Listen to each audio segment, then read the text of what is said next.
Bismillahirrahmanirrahim. Assalamualaikum warahmatullahi wabarakatuh.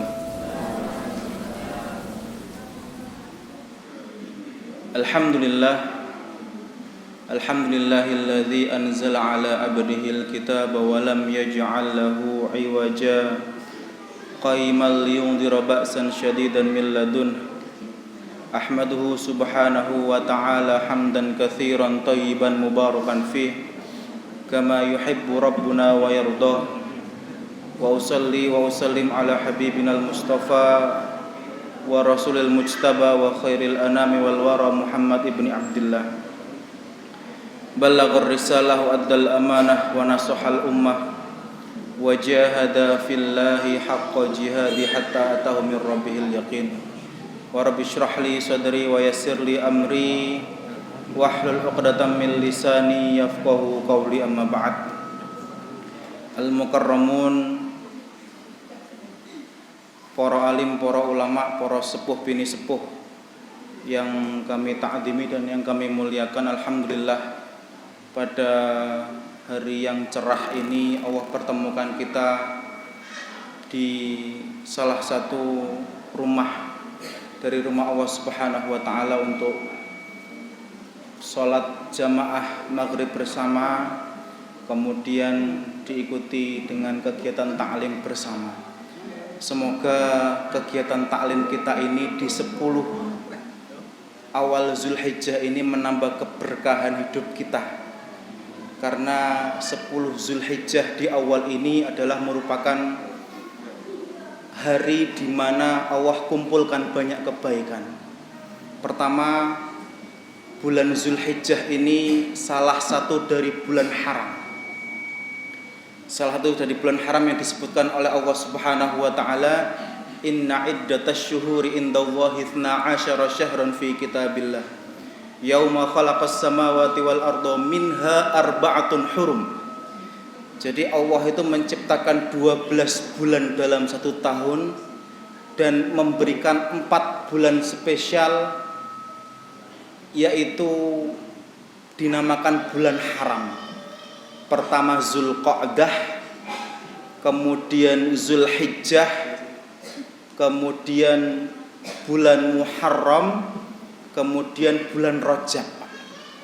Maka para ulama berkomentar terkait 4 bulan ini, maka Allah Subhanahu wa taala akan melipat gandakan amal kebaikan di 4 bulan haram ini.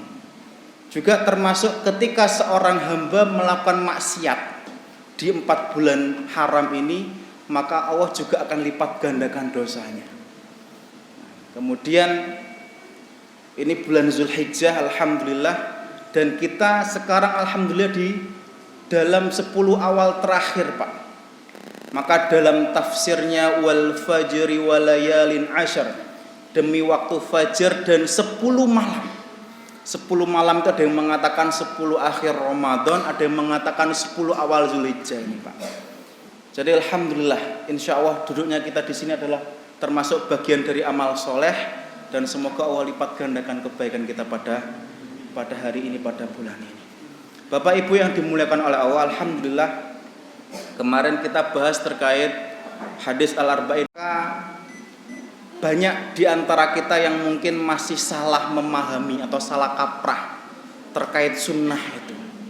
Sunnah itu yang kita fahami, yang mungkin sering kita dengar itu, kalau dikerjakan mendapat pahala, kalau ditinggalkan eman-eman. Itu sunnah, Pak. Maka ketika dikerjakan dapat pahala, ditinggalkan eman-eman tadi itu, ini sunnah secara hukum fikih, Pak. Lah, ini setelah ini kita akan belajar terkait hukum-hukum fikih kurban. Kalau fikih itu real, Pak. Halal, halal, haram, haram, mubah, mubah, makruh, makruh. Apalagi? Ada 5. Apa? Pertama halal, haram, wajib, mandub atau sunnah, kemudian mubah. Jadi kalau hukum fikih itu clear, Pak, jelas. Enggak ada yang namanya hukumnya khomer itu hukumnya apa? Saat nyicip titik ae, gak popo titik saat oleh apa gak hukumnya? Enggak boleh, Pak.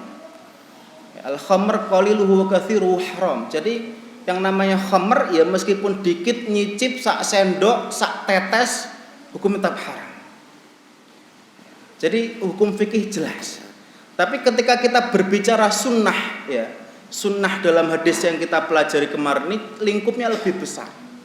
Jadi kalau sunnah berkenaan dengan sunnah Rasulullah SAW, kita sudah pernah sampaikan definisinya apa-apa yang kita dengar dari perkataannya Rasulullah, yang kita lihat dari perilaku sehari-harinya Rasulullah, termasuk takrir. Takrir itu adalah persetujuan Rasulullah kepada pekerjaan para sahabat. Ketika itu merupakan sunnah atau itu merupakan yang dikerjakan Rasulullah, maka jadi sunnah, Pak. Itu jadi pegangan hidup. Maka sayang sekali di antara kita itu yang memandang sunnah itu pokoknya dikerjakan pahala, ditinggalkan tidak apa-apa. Bukan. Sunnah itu dalam konsep sunnahnya Rasulullah itu ada di antara sunnah Rasulullah itu yang sifatnya wajib. Contoh, bahwasanya Rasulullah mengajarkan kita jumlah bilangan rakaat salat itu 2 rakaat ketika salat subuh. Dalam perspektif perilakunya Rasulullah, salat subuh 2 rakaat itu adalah merupakan sunnah. Sunnah dalam kategori ya seperti yang itu yang diajarkan Rasulullah. Shallu kama ra'aitumuni usolli. Salatlah kalian seperti halnya kalian melihat aku salat. Artinya secara konsep beragama atau jalan hidup itu ya sunnah itu ya harus seperti itu. Ada mungkin sunnah yang sifatnya itu hukumnya memang sunnah. Contoh ketika orang minum sambil berdiri itu, Pak, itu hukumnya makruh ya. Ketika dia bisa sambil duduk, itu alangkah baiknya dia sambil duduk, karena Rasulullah mencontohkan demikian. Tapi kalau ada seseorang di antara kita yang meremehkan terkait ini sampai derajat bahaya, Pak. Bisa dia keluar dari agama ini tanpa sadar. Ketika ada orang berpendapat gini, wah lapo kok ngombe kok kate lunggu-lunggu barang, jere sapa sunnah itu. Kalau sudah sampai hadul istihza, sampai meremehkan atau bahkan sampai merendahkan baginda Rasulullah, ini sudah kategori naudzubillah. Ini bisa keluar dari agama tanpa dia sadari, Pak. Ya, maka hal seperti ini jangan sampai seperti itu. Maka kita berusaha apapun yang dicontohkan Rasulullah, dari perkataan beliau, dari tingkah laku beliau, perangainya beliau, atau persetujuan beliau kita pegang sekuat-kuatnya. Makanya di dalam akhir hadis kemarin ya kita murojaah sebentar, addu 'alaiha bin nawajid. Hendaknya digigit dan digigitnya dengan gigi geraham. Dan kita tahu gigi yang paling kuat itu gigi apa? Gigi geraham, Pak, yang paling belakang. Kita habis ini makan daging, Pak. Ya, makan daging itu pakai gigi geraham itu. Ngunyahnya itu bisa lembut. Boleh gigi gerahamnya wis entek ya. Nah, ini enggak tahu, tapi apa langsung dilek apa mboten semerah. Tapi konsepnya seperti itu. Ya, ketika sunnah itu dipegang pakai gigi geraham, ditawarik apapun enggak bisa. Kita memegang sunnah itu seperti itu. Memegang ajaran baginda Rasulullah sedemikian itu. Ayo kita sama-sama kuatkan. Termasuk kita berjamaah sholat. Jare sapa ning hukumnya sunnah muakkad. Memang sunnah muakkad secara hukum fikih. Tapi Rasulullah tidak pernah menjadi sholat jamaah bagi laki-laki itu memang kalau di hukum fikihnya sunnah muakkad, tapi secara sunnah jalan hidup Rasulullah beliau tidak pernah meninggalkan. Contoh lagi hukum menikah, Pak. Menikah itu ketika ini hukum menikah itu juga fikihnya itu juga bahkan ada 5, ada kadang wajib. Kalau sudah dia dalam batasan dia berbahaya, Pak, membahayakan, maka dia bisa jatuh wajib hukumnya. Kemudian bisa sunnah ketika masih tahap aman, ketika dia enggak menikah mungkin masih bisa menahan. Tapi ketika kita sebagai umatnya baginda Rasul ingin mencontoh perilaku beliau, ya kita menikah dalam rangka itu. Jadi kita harus bisa menempatkan sunnah itu sesuai dengan porsinya. Jadi kita pegang sunnah itu dengan sebetulnya betul-betul pegang dan insya Allah. Ya, maka in kuntum tuhibbunallaha fattabi'uni. Kalau kamu cinta Allah maka ikutin aku. Ikutin aku itu berarti ikutin Rasulullah juga. Nah, semoga kita berpegang teguh pada sunnah itu, Pak. ini menjadi wasilah Allah mencintai kita dan Allah masukkan kita ke dalam surganya nanti. Dan yang lebih hebat lagi, Allah kumpulkan kita bersama Rasulullah di surga. Amin amin ya rabbal alamin. Nggih. Punten nggih? Nggih. Oke. Nah apa? Kita lanjutkan. Ini saya mengutip dari salah satu kitabnya guru kami dari Yaman, namanya Dr. Labib Najib Abdillah. Beliau adalah syekh kita di Sudan ketika beliau menempuh doktornya, dan alhamdulillah beliau sudah 2 tahun tinggal di Indonesia, mengarang buku tipis terkait hukum-hukum fikih kurban, Pak. Di sini beliau memberikan judul Ishruna Mas'alah fi Ahkamil Udhiyah. Jadi 20 tanya jawab terkait hukum-hukum kurban itu. Jadi yang sering ditanyakan kepada beliau itu beliau rangkum, dan ini semoga menjadi mungkin ada sesuatu yang mungkin belum kita ketahui, kita review, Pak. Kalau soal pengalaman, aku wis njagal kurban ki wis 20 tahun. Nggih. Nah, ini secara pengalaman nggih, mungkin secara fikih kita coba review kembali, kita murojaah kembali, mungkin ada sesuatu yang mungkin baru kita ketahui. Nggih.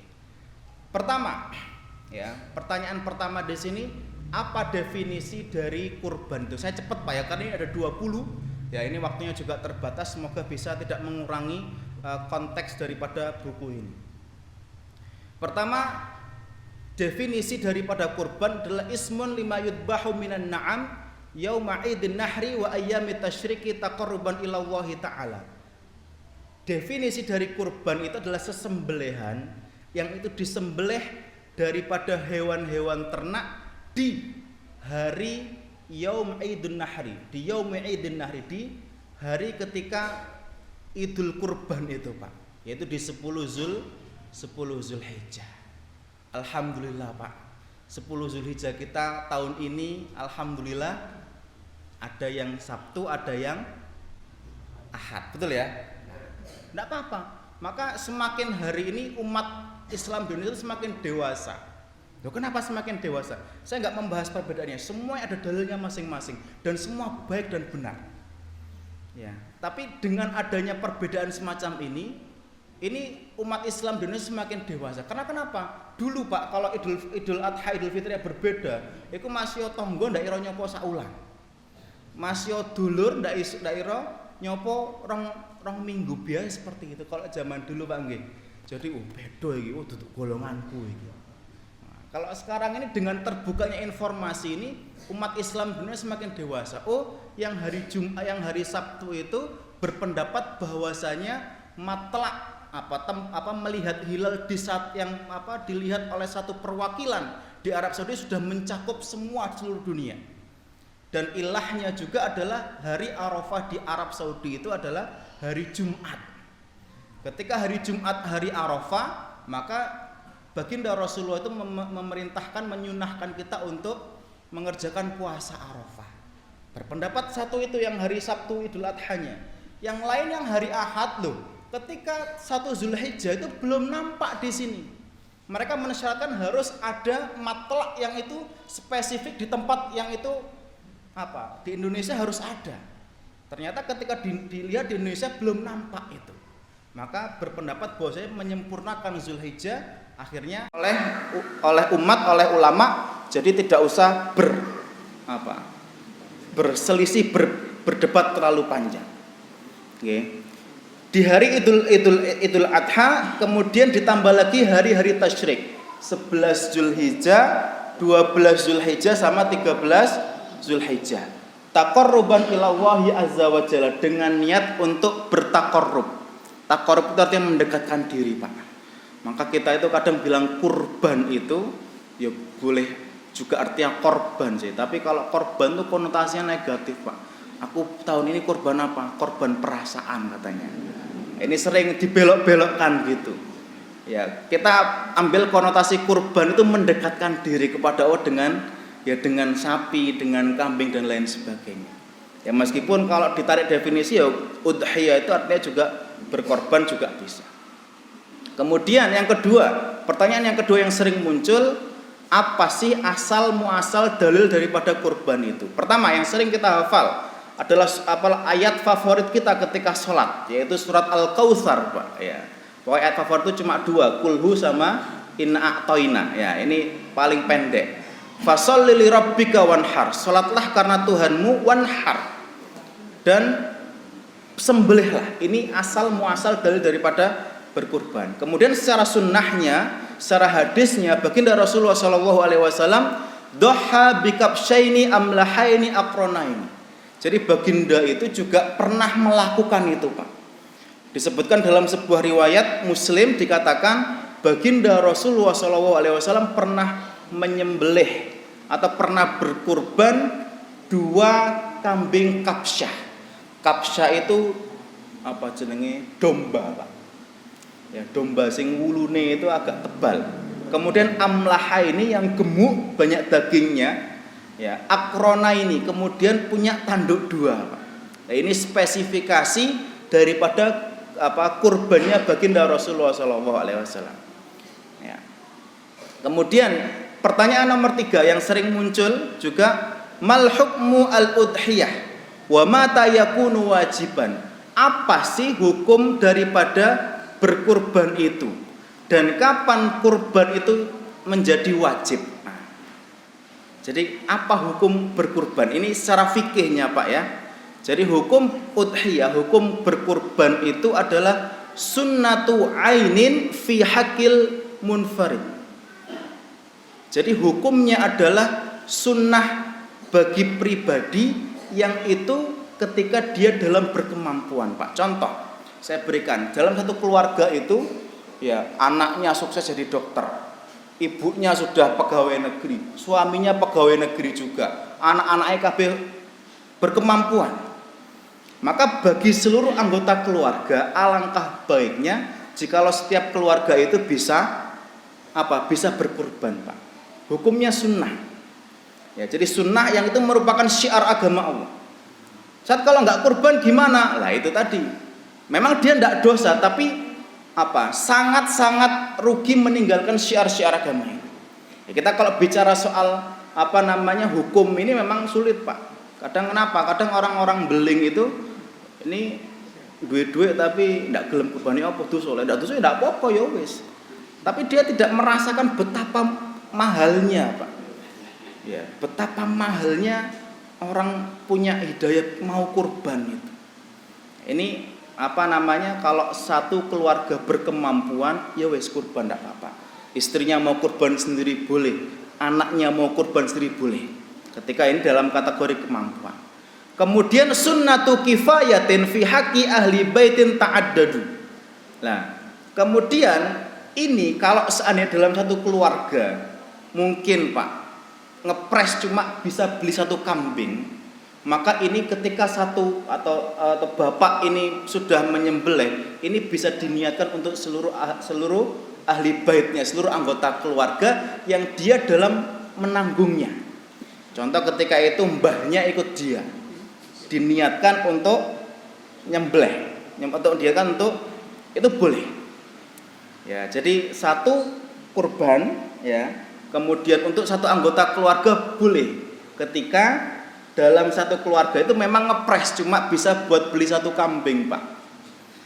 Tapi kalau mapan semua ya itu lebih hukum kurban ini bisa jadi wajib, Pak.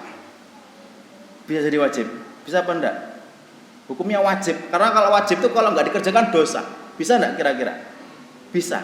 Dengan keadaan gimana? Gambaran seperti apa? Ketika dia nazar, betul. Nazar, Pak. Contoh, ya. Aku besok punya kambing, Pak, baru brojol. Sesuk tahun ngarep iki tak gawe kurban. Nah, dia udah janji seperti itu. Atau dalam kasus lain, aku besok anakku hafal Quran 30 juz. Iki wedhusku sing paling gede iki tak kurban. Biasanya duit ternak-ternak gede Pak Imron ya, ini siapa ini? Jadi ini yang kalau anakku hafid Quran ini tak kurbankan. Ini nazar, Pak. Maka kalau nazar ini hukumnya jadi wajib. Ya, jadi kalau wajib seperti itu ketika tidak ditunaikan dosa. Mohon maaf, dosa. Ya, dia dosa dan karena kenapa harus ditunaikan? Karena dia nazar. Sama, amalan sunnah kalau itu nazar akan dosa. Contoh dia ingin iktikaf, hukumnya sunnah.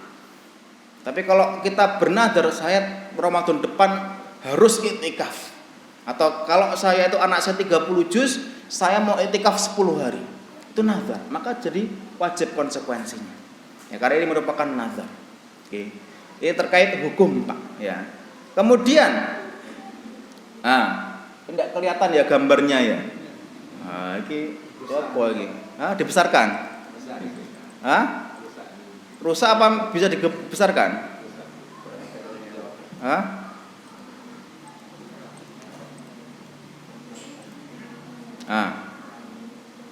Kelihatan ya? Oke. Kemudian majinsul udhiyah, jenis-jenis hewan kurban, Pak. Ini, Pak. Ini yang sering kita lihat ini mungkin ya. Jenis-jenis hewan kurban. Ini saya sengaja bawa kayak gini biar kita punya visualisasi terkait hewan kurban. Yang itu disebutkan dalam fikih. Ya. Jenis-jenis hewan kurban itu ada golongan daripada hewan ternak. Pertama itu ibil itu artinya unta. Kemudian bakor, yang bakor itu artinya apa? Sapi. Ghanam itu artinya kambing. Masya Allah, pinter nih hafid ini. Fala yudhoha bi ghairiha, maka jangan berkurban selain di mazhab Syafi'i. Ya. Kalau di mazhab Hanafi itu boleh kurban pakai ayam, Pak. Enak iki. Seneng wong Indonesia iki lek mazhab Hanafi. UPT lerek. Betul. Saya pernah punya teman orang Turki, Pak. Sama orang Tajikistan. Itu memang mengiyakan. Jadi di sana itu membolehkan di mazhab mereka itu membolehkan kurban pakai ayam. Kalau di Balai Kambang korban pakai perasaan juga banyak. Ya. Ini kemudian permasalahan di sini al-afdal liwahid indal infirad.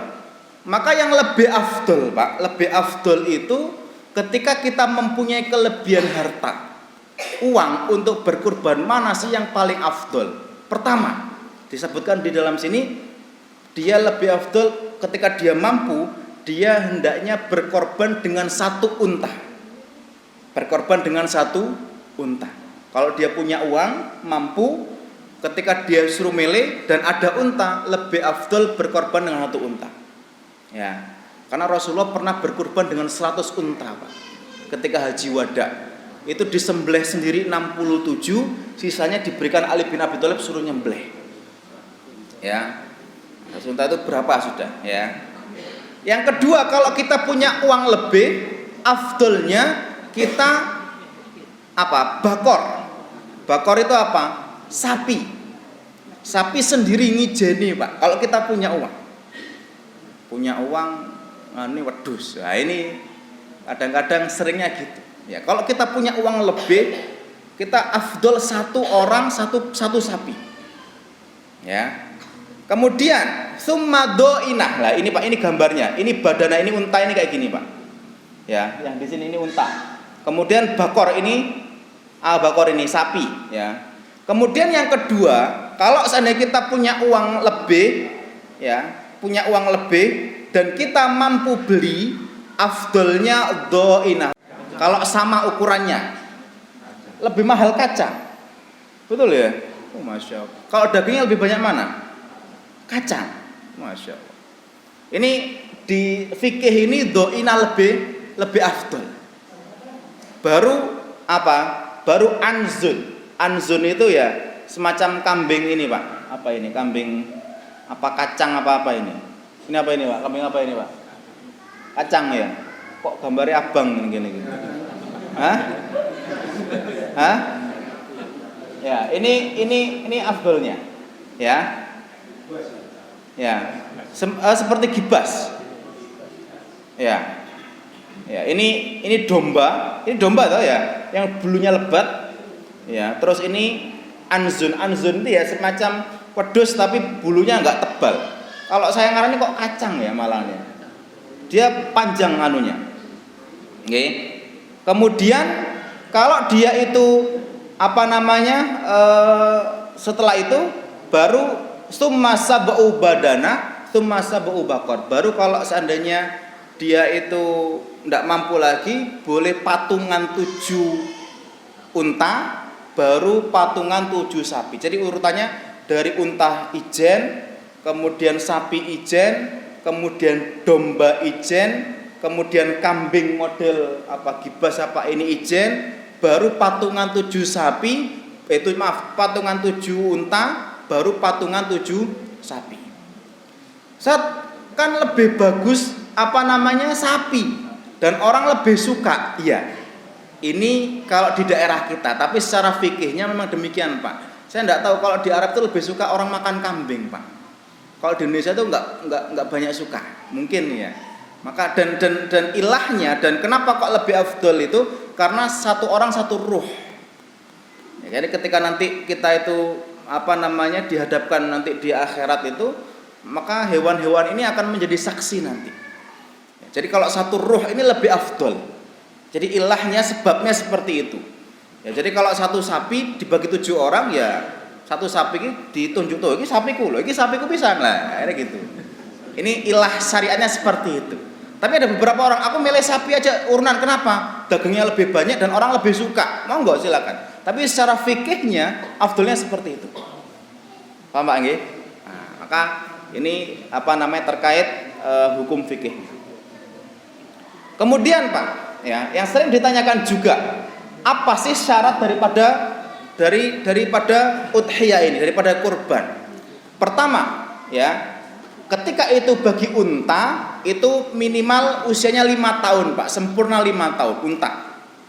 Kemudian kalau bagi sapi itu minimal 2 tahun. Kemudian bagi kambing atau do'an itu minimal 1 tahun, atau kalau sudah poel, tajda itu poel, Pak. Ya, bisa begitu ya. Poel minimal 1 tahun. Ya, ini buat panitia harus khusus hati-hati. Ya, jadi kalau seandainya ada sapi ya belum 2 tahun atau kambing dia belum 1 tahun terus atau belum poel, ini maka ya harus diteliti. Karena saya pernah melihat, Pak, saya ketika kurban ketika kita di Sudan, ada teman kita orang Afrika, mazhab Maliki mungkin saya tidak tahu. Itu kurban sapinya kecil sekali, kayak wedhus gede, tuh, jadi kecil, jadi bukan pada sapi pada umumnya. Kita tanya, loh kenapa kamu kok pakai apa seperti ini loh? Nggak apa-apa, saya mampunya ini loh. Ini kan belum setahun, bahkan belum, jangankan 2 tahun, setahun aja mungkin belum ini. Apa anak sapi jenengnya apa? Embeng. Ya, kecil Pak tuh. Ya mungkin saya khusus dengan saya, mungkin di mazhab Maliki boleh. Karena orang Afrika itu mazhabnya Maliki. Ya, jadi apa namanya? Ketika itu kita tegur ya sudah, karena ya sudah sudah diingatkan dan lain sebagainya, akhirnya dia mampunya itu ya sudah diberikan. Ini terkait usia yang menjadi syarat daripada sahnya udhiyah tadi itu. Oke. Kemudian yang keenam yang sering ditanyakan kapan mulainya kurban itu, Pak. Nah, ini ada waktu afdol dan waktu boleh.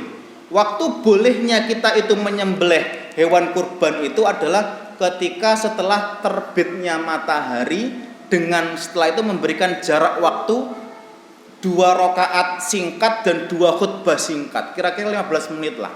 Jadi kalau kita 2 rakaat singkat sama khutbah singkat, karena suatu ketika ada seorang sahabat dia nyembelih ketika sebelum subuh, Pak.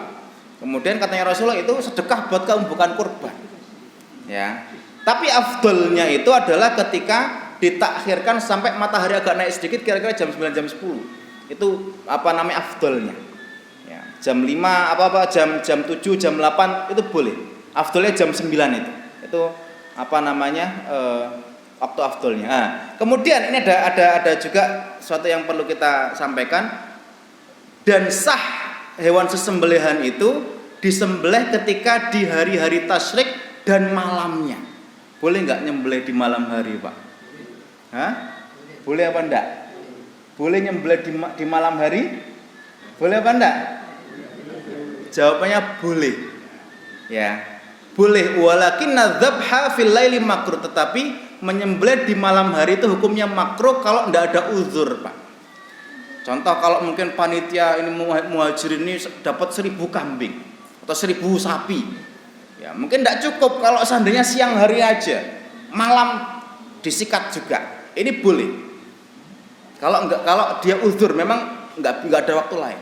Tapi kalau dia tidak ada uzur, kenapa kok malam hari nyembelih? Ya pengen aja sambil nyate kok. Lah ini makruh hukumnya.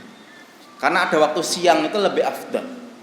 Ya, ini lebih afdalnya waktu siang. Tapi kalau kita bicara fikih, ya hukumnya mubah, halal, haram, ya mubah boleh dan sah. Ya, sah apa sesembelihannya. Ya. Kemudian Pak, yang pertanyaan ketujuh yang sering ditanyakan adalah apakah sah ketika satu hewan kurban seperti sapi itu untuk 7 orang. Ya, ini ada 2 permasalahan. Jadi kalau seandainya 7 kongsi atau 7 orang itu berniat untuk patungan atau urunan satu sapi, ini sah gitu. Itu sudah maklum kita. Tapi Pak, permasalahannya satu niatnya untuk kurban, satu niatnya untuk sedekah, satu lagi niatnya wis mbuh untuk apa? Itu sah apa enggak kira-kira? Satu sapi Pak nggih. Ada mungkin 3 orang, 4 orang niatnya kurban 2,5 juta. Kurang 2 orang lagi. Tiba-tiba orang ndak niat kurban, aku wis kurban kok, wis tak tambahi sedekah. Oke? Atau tiba-tiba ada orang wis ngekei gitu aja, atau ada orang urunan biasa di sekolahan. Sekolah itu urunan 10.000-an sampai terkumpul itu ditambahi uang kayak gini. Apakah yang 1/7 ini, yang 1 orang 1/7 niat kurban ini sah apa enggak? Paham saya? Paham pertanyaan saya? Jadi ada 1 orang ingin kurban, niat kurban bayar 2,5 juta. Tiba-tiba kurang ini Pak. Wis urunan arek sekolah kabeh, kurang 10.000-an untuk menjangkepi ini, untuk menyempurnakan ini sampai jadi 1 sapi. Kira-kira sah apa enggak orang kurban ini? Karena beda-beda niat tadi ini. Sah apa enggak? Hukumnya sah. Ya, hukumnya sah. Sah itu bagi yang dia kurban tadi itu. Adapun ini niat sedekah, niatnya tidak ada masalah. Tidak ada masalah, dia niat sedekah, niat apa, tapi dia niatnya kurban, ikut 1/7 ya dapat sah 1/7-nya tadi itu. Meskipun tadi itu ada, ini juga sering terjadi di sekolahan biasanya ya. Sekolahan itu patungan sekian, tapi 50 ribuan. Ya, enggak dapat 50 ribu, enggak dapat 1/7. Tapi bagi yang 1/7 tadi itu, ini sah, dia tetap sah. Tapi bagi yang lain enggak sah. Kenapa? Karena niatnya bukan untuk kurban. Atau dia ngasih uang tapi enggak sampai 1/7, tapi bagi dia sah. Gitu nggih. Nah, ini mungkin bagi para guru-guru ini sering ditanyakan oleh masyarakat Indonesia kepada beliau soalnya. Maka ditampilkan di sini, ya. Kemudian selanjutnya permasalahan nomor 8, ya. Apa yang tidak sah ketika kurban itu? Nah, ini. Pertama, ya. Pertama yang enggak sah itu adalah al-aura al-bayyin auraha. Jadi matanya itu, mohon maaf Pak, matanya itu kero, apa kero itu? Atau sebelah, enggak kelihatan sebelah, picek sebelah. Ya, atau mohon maaf, picek semuanya itu enggak sah. Nggih. Jadi dia apa ada penyakit gitu atau ada apa sebelah atau semuanya. Ini enggak sah. Atau al-arja itu pincang. Pincang itu bisa dibuktikan ketika dengan gerombolannya jalan dia sering terlambat, Pak.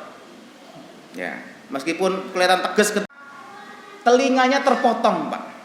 Ya, telinganya terpotong atau selanjutnya adalah apa? Nah, telinganya terpotong, kalau terpotongnya sedikit maka tidak masalah. Ini gambarnya, Pak. Nah, ini gambarnya. Nah, ini buta, Pak. Kelihatan enggak? Ketok enggak? Ini buta. Ya, ini aura ini sebelah saja. Ini buta semua. Yang paling ujung itu ini apa? Ini buta separuh. Salah satunya. Ini arja ini pincang. Ya, kemudian ini telinganya enggak ada. Nah, kelihatannya telinganya enggak ada. Ini enggak sah.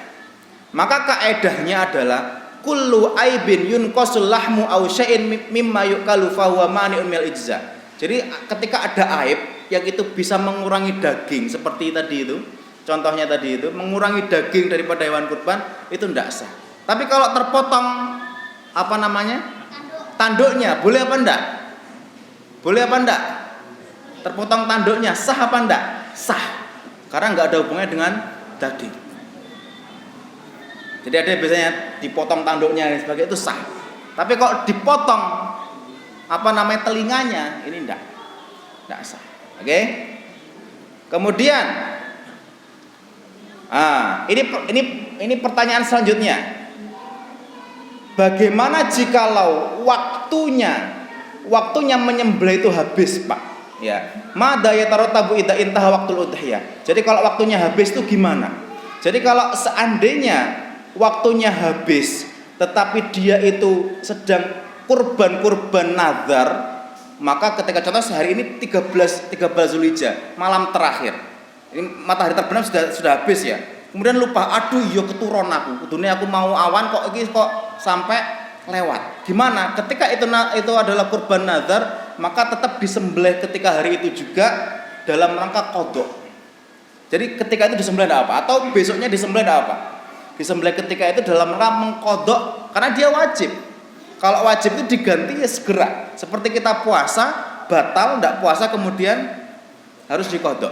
Tapi kalau seandainya ini adalah kurban sunnah, maka dia nanti mengqadha tahun depan. Paham Pak ya? Ya, mengqadha tahun depan.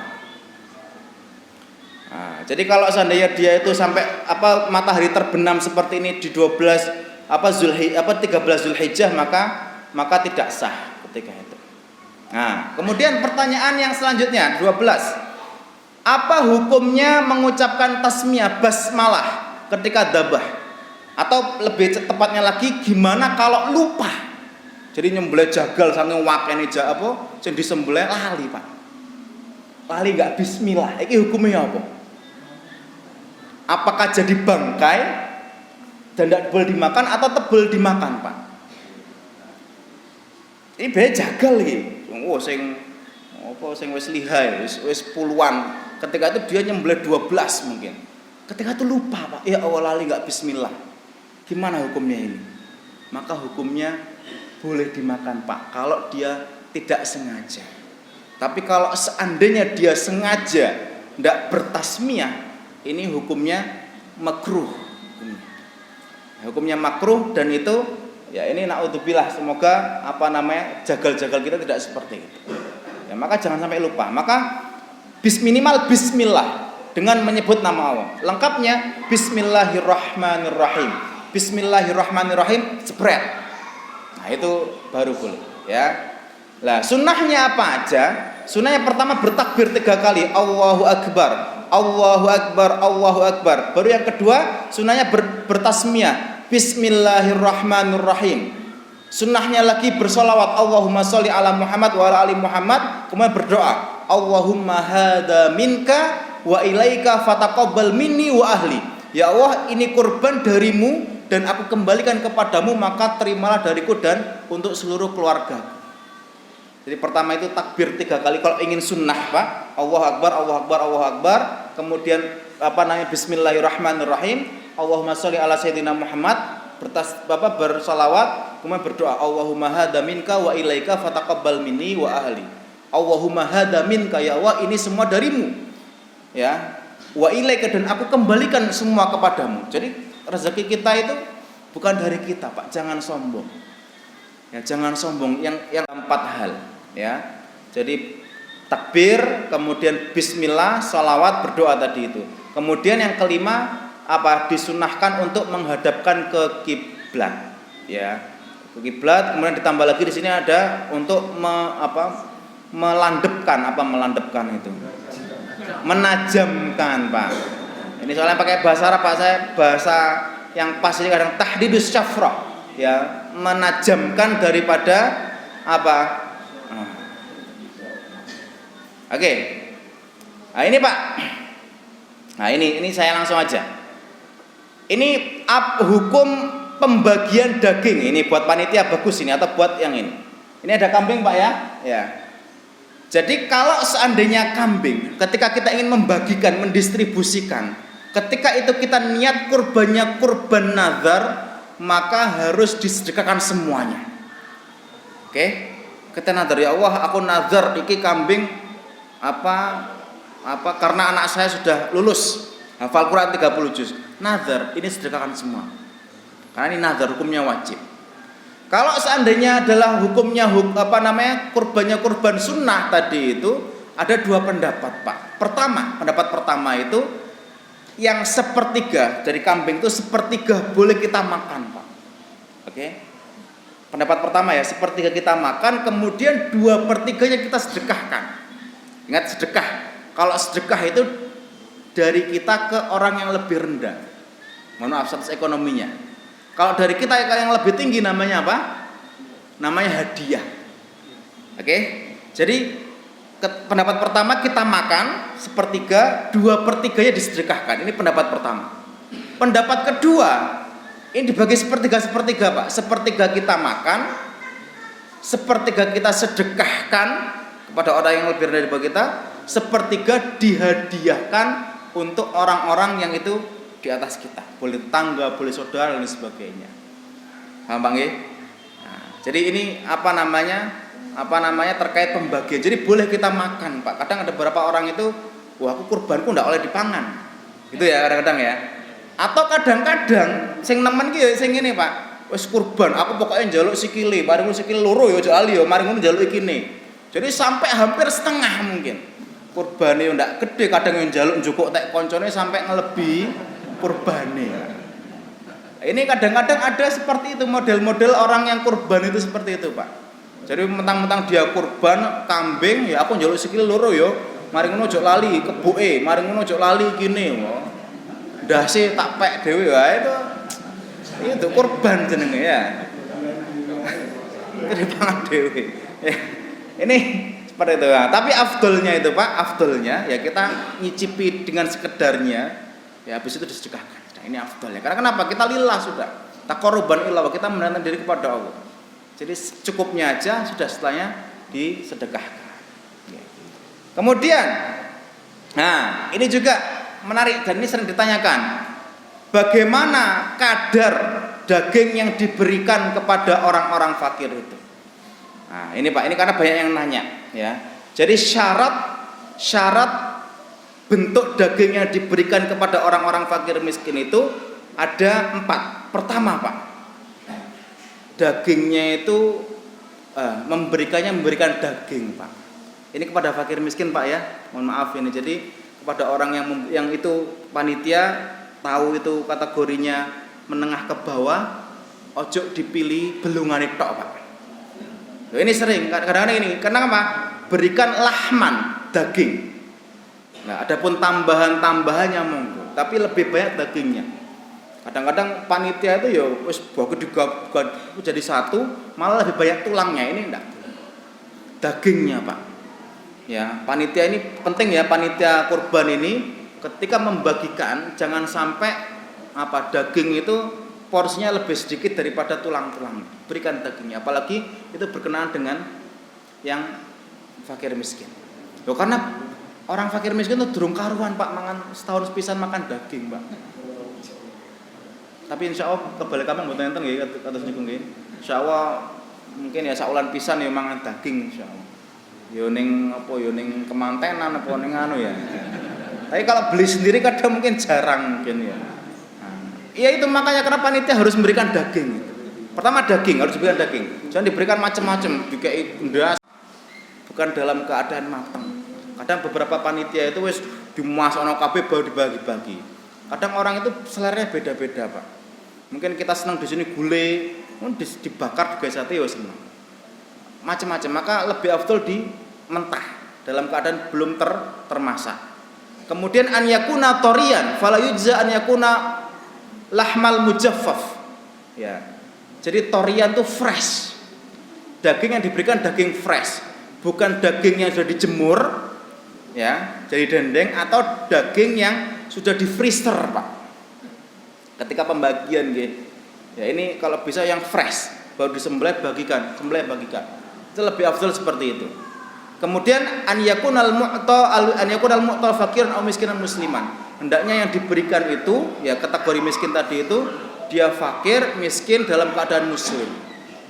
Ini kalau kita berbicara soal yang kita berikan adalah orang fakir miskin, itu lebih afdalnya yang tadi itu.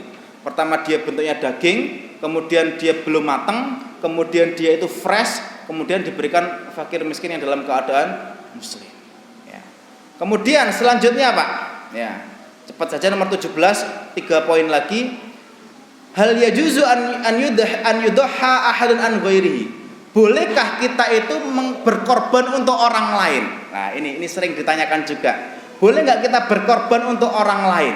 Pertama, tidak sah hukumnya kita berkorban untuk orang lain yang masih hidup ketika dia tidak mengizinkan. Contoh, kita sebagai anak Pak mungkin mampu. Kemudian kita bilang ke ibu kita, "Bu, tahun ini jenengan kula korbanaken nggih, kula enggak ada rezeki lebih alhamdulillah kula korbanaken." Ketika ibu tidak mengatakan iya, berarti kan beliau tidak niat untuk berkurban, tidak meniatkan untuk kurban, berarti tidak sah. Meskipun dikeluarkan atas nama ketika itu tidak mengizinkan, ya maka tidak sah. Maka harus dengan izin orang yang kita ingin kurban. Ya, tapi jarang Jawa kari ngomong yo ae kok soro. Ya. Jadi kalau dia tidak mengizinkan, ya tidak sah. Ya, kemudian yang kedua, wala yudhaha anil mayyiti illa idza wasa, dan tidak boleh berkurban atau mengurbankan orang yang sudah meninggal kecuali dia berwasiat. Contoh, saya masih hidup, tahun ngarep aku pengen kurban, qadarullah meninggal dulu.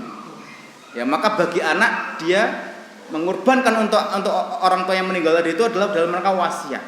Tapi kalau sudah meninggal, kemudian dia minta niatkan untuk almarhum bapak saya, itu tidak perlu Pak. Kenapa tidak perlu? Karena semua amal sudah terputus. Dan ketika kita kurban dengan amal soleh kita itu nyalur otomatis Pak sudah. Jadi otomatis nyalur dengan kita berkurban untuk diri kita sendiri dengan amal kita. Lalu kan namanya anak soleh itu adalah apa? Amal jariah buat orang tuanya. Jadi ketika tanpa diniatkan untuk orang tua pun otomatis nyalur Pak. Ya, jadi tidak usah kita itu mengorbankan atas nama almarhum bapak kita, ibu kita sendiri. Jadi masjid itu ada ketuanya, biasanya memberikan untuk ketua panitia. Oke. Ketika panitia ini dapat dapat amanah kurban, kemudian dapat kulit dan lain sebagainya kepala, ini berikan kepada masjid. Lah, atau diberikan kepada siapapun lah. Ketika sama orang yang kita berikan dijual, boleh enggak? Boleh. Jadi ketika kita berikan ke masjid, ya, tadi itu, kemudian sama masjid itu dijual dan uangnya itu dipakai untuk kemaslahatan masjid, itu boleh. Itu biasanya Mbah Manap seperti itu Pak. Ya, Mbah Manap dulu itu kalau ada panitia nih takpek, beliau menamakan masjid. Dia takpek jenenge kayak aku kulite. Sama beliau dijual, dibeli buat kipas angin, beli buat karpet dan lain sebagainya. Kalau diberikan kemudian dijual tidak apa-apa. Tapi kalau panitia langsung menjual atau langsung buat bayaran jagal itu tidak boleh Pak. Bukan bisa. Ya, karena jenengan adalah perwakilan daripada orang yang berkurban dan jenengan harus menjaga amanah itu. Ya, jadi harus memang menyiapkan dana khusus terkait penyembelihan dan penjagalannya. Ya, tapi kalau memberikan wis takai wis dia jaga wis takai tidak apa-apa, itu boleh. Ya, oke. Nah, ini Pak. Nah, terakhir di sini terakhir di sini dikatakan terkait apa yang tidak boleh untuk apa yang tidak boleh ketika orang mau berkurban. Ini ada beberapa mazhab. Di mazhab Syafi'i itu tidak boleh untuk memotong kuku dan rambut. Oke. Potong kuku rambut itu tidak boleh Pak. Oke, jadi di Syafi'i makruh karahatun tanzih. Hukumnya makruh yang lebih baik ditinggalkan. Jadi kalau tidak ada sebab untuk memotong kuku atau rambut, lebih baik tidak dipotong. Jadi kalau jenengan sudah niat kurban nih 10 Zulhijjah nanti, mulai 1 Zulhijjah kemarin harusnya tidak potong kuku.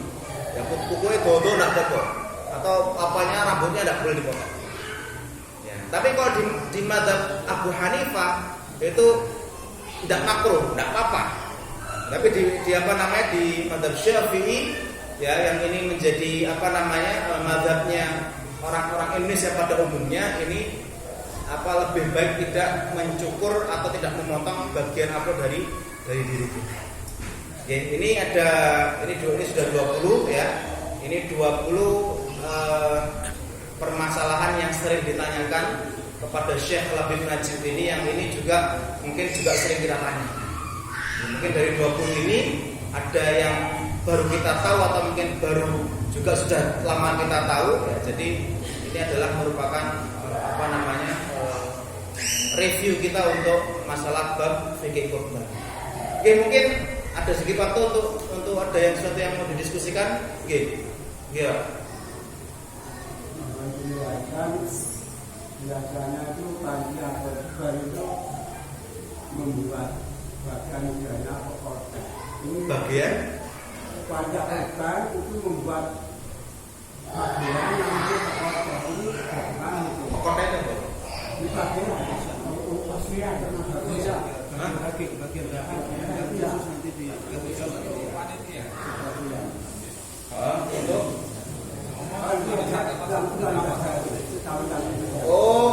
Diberikan untuk panitia. Tapi kan pembagiannya rata. Ya, Sama, enggak apa-apa. Loh, karena yang nyembelih pun ya, itu juga dapat bagian juga boleh, seperti halnya orang-orang yang bukan panitia. Tapi bermaaf kalau sebenarnya ya karena panitia. Kita tak pakai aku tuh 5 kilo lah, ini manusia enggak boleh lah. Ya, panitia itu amanah. Ya, maka ini hati-hati panitia korban ini amanah. Karena kenapa? Jenengan diberikan amanah untuk mendistribusikan kepada yang layak. Kadang sampai ada panitia itu dia pokoknya bagi ente. Dia nggak tahu dia dibagi kepada siapa. Kalau di sana ada orang fakir yang itu lebih membutuhkan untuk itu.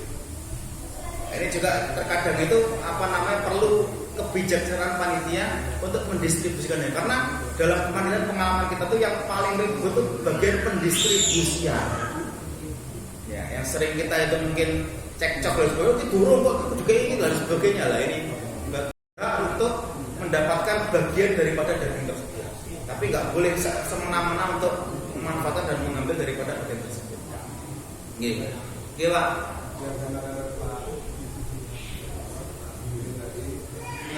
Umumnya sini itu misalnya penerima korban ada 500 dan lagi ada 50 itu dibagi 550. Gitu. Jadi gimana? Jadi panitianya sama bagiannya dengannya. Oh, oke, sama. Jadi yang kedua saya dengan Pak Alhamdulillah karena menunda itu fungsinya yang warga. Ya. Kemudian yang ketiga terkait dengan kulit tadi. Terhadap panitia punya begini, sebenarnya dibuat ke pembeli tapi diwujudkan kambing lagi. Oh, diwujudkan kambing lagi. Iya, artinya kan di sini kan nggak mau kadang-kadang kalau solusinya bukan masjid yang memiliki naik. Biasanya yang punya begitu. Sementara ini kami harapkan panitia itu buat kemudian dibentukkan uangnya, dibentukkan kambing lagi. Ya, begitu. Ada yang dikas untuk kepentingan masyarakat. Nah, itu makanya. Oke, saya jawab pertanyaan kedua dulu, nggih. Kalau tadi yang pertama kan sudah jelas nggih pembagiannya. Kalau terkait pertanyaan kedua tadi terkait yang Bismillahirrahmanirrahim itu. Nah, itu ini ya, bukan yang umum mungkin yang sering dengar Bismillah, tidak ada masalah. Yang penting lafadznya itu ada Allahu Akbar. Ini kalau lafadz lengkapnya Pak nggih.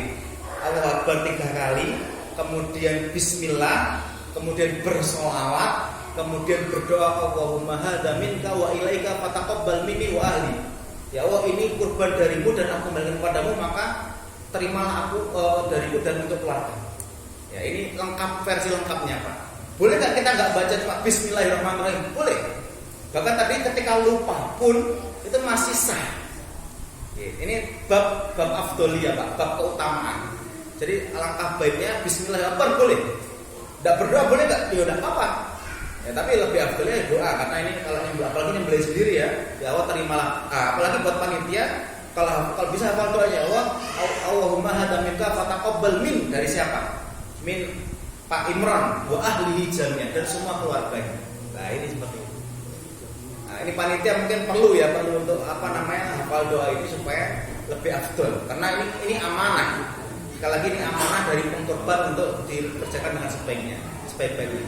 Kemudian yang ketiga sebelum, yang ketiga terkait penjual. Sebenarnya ini makanya Pak, di dalam syariat itu tipis Pak. Seperti contohnya kita kalau melebar itu terkait jual beli sama riba, sama-sama untungnya Pak. Ya, jadi kalau riba itu nyilih duit tapi dapat untung, kalau jual beli itu kita ngasih barang dapatnya untung. Tipis Pak. Nah maka sebenarnya ini bisa disikapi. Karena kenapa? Di syariat itu apapun yang menjadi bagian dari kurban tidak boleh dijual. Meskipun secara kasat mata kita, loh nanti lebih banyak uangnya dimasukkan kas. Lah tinggal dibelokkan tadi aja, berikan dulu. Ya, berikan dulu ke siapapun itu. Ya, perkara nanti itu sama dia dijual, mari disedekah nomale, ke masjid itu boleh. Tapi kalau langsung panitia, karena panitia itu mengatasnamakan orang yang berkurban. Doang nggih. Maka ya diberikan dulu kepada masjid atau kepada takmir. Baru takmir itu dijual, baru dikembalikan ke kas, itu boleh. Tapi kalau panitia langsung menjual, ini tidak boleh. Karena panitia ini adalah perwakilan daripada pengkurban. Gitu Bang. Jadi memang tipis di sini. Ya, tapi hendaknya kita itu lebih arif dan lebih bijak. Ya karena kenapa? Ini syariat seperti ini, Pak. Ya seperti halnya kita itu posisinya ketika kredit rumah, ya tadi riba itu. Jadi ada pihak ketiga memberikan pinjaman, akhirnya kita membayar utangnya itu ke yang pihak ketiga untuk beli rumah. Jadi pihak ketiga memberikan meminjamkan uang, akhirnya kita beli rumah pakai uang itu. Sama beda dengan orang ada pihak ketiga membelikan rumah dulu, ditukar rumah dhisik, baru kita beli rumah ke orang yang belikan itu dengan harga lebih mahal. Ini kan sedikit Pak anunya, selisihnya. Kalau saya terkait rumah tadi itu ya. Jadi saya mau beli rumah ke Pak ini. Pak Imran minjemi saya uang. Lah kemudian saya dibelikan rumah Pak Imran. Pak Imran aku pengen tuku rumah, harganya 1 juta. Wis 1 kono sik. Dibelikan Pak Imran, dibelikan saya rumah oleh Pak Imran. Akhirnya saya beli rumah itu ke Pak Imran, akadnya beli barang Pak. Paham ya? Beli barang meskipun sama-sama untungnya sama-sama ada untungnya, tapi kita akadnya akan jual beli rumah. Bukan akad memberikan pinjaman lebih tadi. Paham nggih? Paham saya nggih. Nah, jadi ini perlu dibijaki oleh panitia supaya sesuai dengan tuntunan fikihnya seperti itu. Nggih. Terakhir mungkin nggih. Nggih. Assalamualaikum warahmatullahi wabarakatuh. Langsung saja di sini mungkin mewakili banyak masyarakat ya Pak.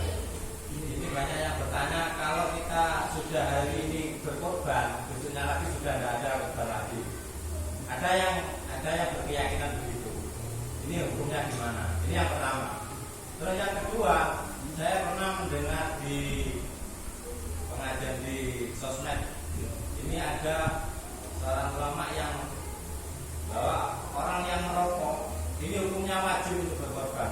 Dihitung dengan biaya rokok itu tadi. Itu gimana?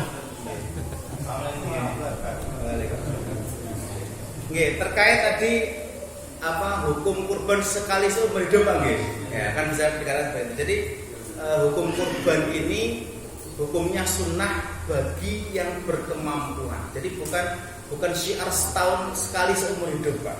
Jadi biasanya ini saya juga sering dengar ya. Jadi saiki aku kurban bapake, sesuk ibuke, besok anaknya, sampai selesai semua itu wis ndak kurban maneh. Sering gitu nggih. Nah, ini bukan seperti itu, Pak. Syiar kurban itu setiap tahun. Terbukti dengan apa? Rasulullah pernah kurban dengan dua kambing domba itu, pernah kurban juga ketika haji wada dengan 100 unta. Jadi sekian tahun melakukan kurban.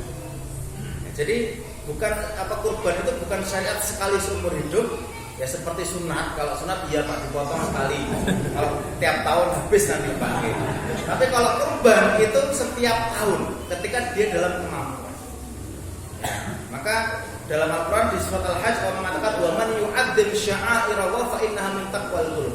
Barang siapa yang mentakzim, dia itu membesarkan syiar-syiar Allah, dan itu kapanpun syiar Allah itu merupakan bentuk ketakwaan hati.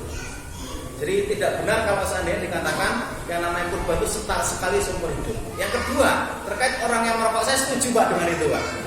Ya, artinya kenapa? Kurban itu bukan ibadah yang itu seminggu mana kurban dari duit, itu bukan kayak gitu Pak. Itu takwa. Makanya Allah mengatakan la yanallahu luhumha. Allah tidak mengambil dari dagingnya, wala dima'u, dan bukan dari hartanya, tapi mengambil takwa dari orang yang berkurban. Takwa itu dipersiapkan. Jadi kalau jenengan mengatakan aku dari 1 bulan lagi mau kurban, aduh enggak ada duit. Loh, kalau tidak dipersiapkan tidak bisa. Atau mungkin ketika mau tabrakan gawe bayar anak kuliah rek, itu ya tidak bisa. Maka kalau dipersiapkan setahun sebelumnya, itu bentuk takwa. Takwa itu ya dalam hati kita. Jadi yang sungguh-sungguh itu Allah ambil itu daripada kita berkurban itu. Bukan Allah itu nggak butuh daging kita. Kalau kita mampunya kambing kecil, meskipun itu kecil, tapi itu kita sudah effortnya sudah luar biasa, maka saya pernah dengar cerita orang tukang becak Pak. Orang tukang becak dia kurban sapi 1 Pak. Dia kumpulkan sisa uangnya itu setiap hari itu 10.000. 10.000 satu bulan berapa? Oh, ya 10.000. Oh, bukan sapi, kambing. Pokoknya dia tukang becak, dia enggak masuk akal tukang becak. Penghasilan 20.000 dia sedekahkan 10.000 itu disini untuk kurban. Jadi 10 kali 30 berarti berapa? 300.000 kali 20 kali 10 bulan lah berapa? 3 juta dapat. Tukang becak Pak bisa kurban kambing. Ya, jenengan 1 hari 2 bungkus. Ada ngono dorong marunge. Nah, itu kalau tidak punya uang nah itu ya. Atau orang kurban tidak punya uang tapi sepeda motornya 10. Nah, ini ya. Oke, jadi intinya ini bentuk takwa Pak. Jadi ayo kita sama-sama muhasabah. Mungkin kalau kita kebetulan memang lagi nggak punya uang sama sekali, kita persiapkan. Tahun depan saya harus berkurban ya, dan Allah ketika kita berkurban tahun ini semoga Allah menerima kurban kita di tahun ini. Oke, sampun nggih. Oke, semoga yang sedikit ini manfaat untuk kita semua dan semoga Allah menerima kurban kita dan kepada panitia titip apa yang disampaikan tadi itu dikerjakan dan karena ini amanah daripada para pengkorban, semoga Allah terima amal kebaikan kita semua. Akhiri dengan kafaratul majlis. Subhanallahumma wa bihamdika asyhadu an la ilaha illa anta astaghfiruka wa atubu ilaik. Assalamualaikum warahmatullahi wabarakatuh.